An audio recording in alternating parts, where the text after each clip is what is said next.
հարցադրումները մենք իրան հնարավորություն կտանք։ Տիկին Չուլակյան, շատ եք սիրում կրկնել, որ ձեզ 21 թվականի ընտրություններին 680,000 քաղաքացի քվ է տվել,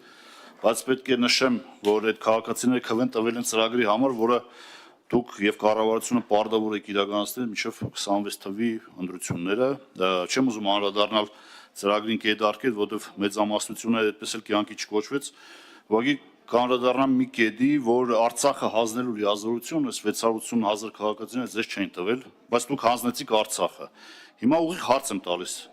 Դուք ընդունում եք, որ խաբել եք Հայաստանի Հանրապետության 688,000 հբարտ քաղաքացիների։ Պարոն Մելքոնյան,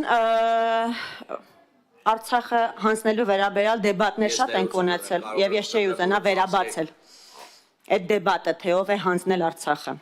Եկեք այդ դաշտ չմտնենք, որովհետեւ իսկապես այսօր ամբողջ օրը այստեղ կլինենք։ Առաջարկում եմ այդ դաշտ չմտնել, պարոն Մելքոնյան։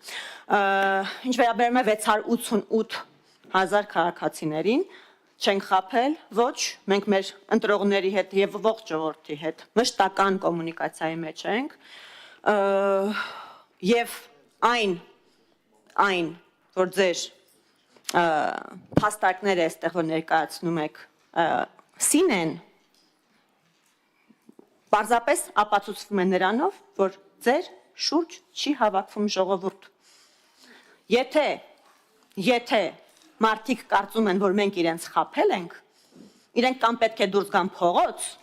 կամ պետք է գնան ընտրությունների ժամանակ, դրանք կլինեն հերթական թե արտահերթ, ընդ որում չեմ հասկանում ինչու, եթե կարծում եք, որ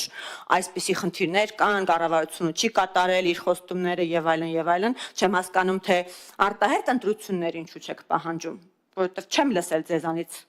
առնվազն, եթե ինչ-որ մեկը ասել է, որ պահանջում է արտահերթ ընտրություններ, շնորհակալ կլինեմ, եթե հիշեցնեք։ Այդ դա չեմ հասկանում։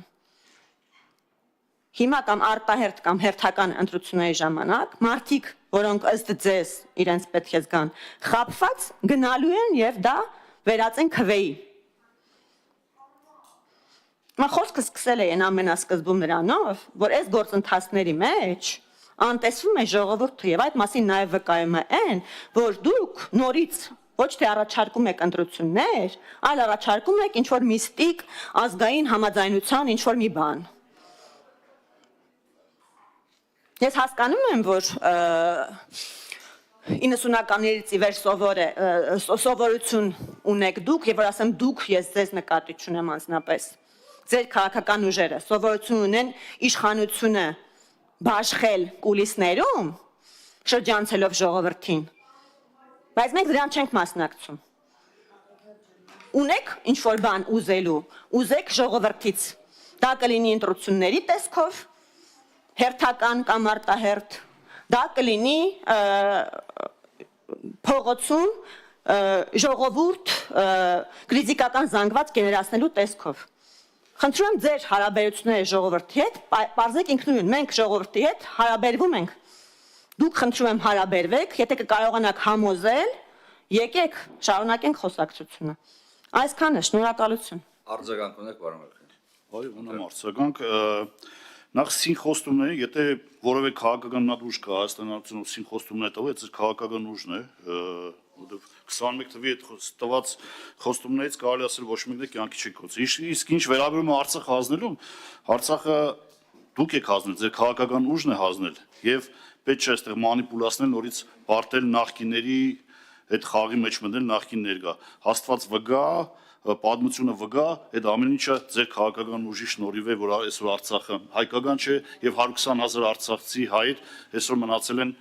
առանց հայրենիքի։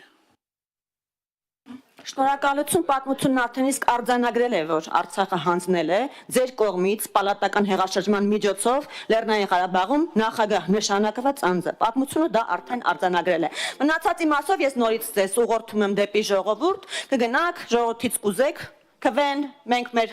խոստումները սին են եղել, սին չեն եղել, դա կգնահատի ժողովուրդը։ Այսքանը, շնորհակալ եմ։ Շնորհակալություն, պարոն Աբրահամյան։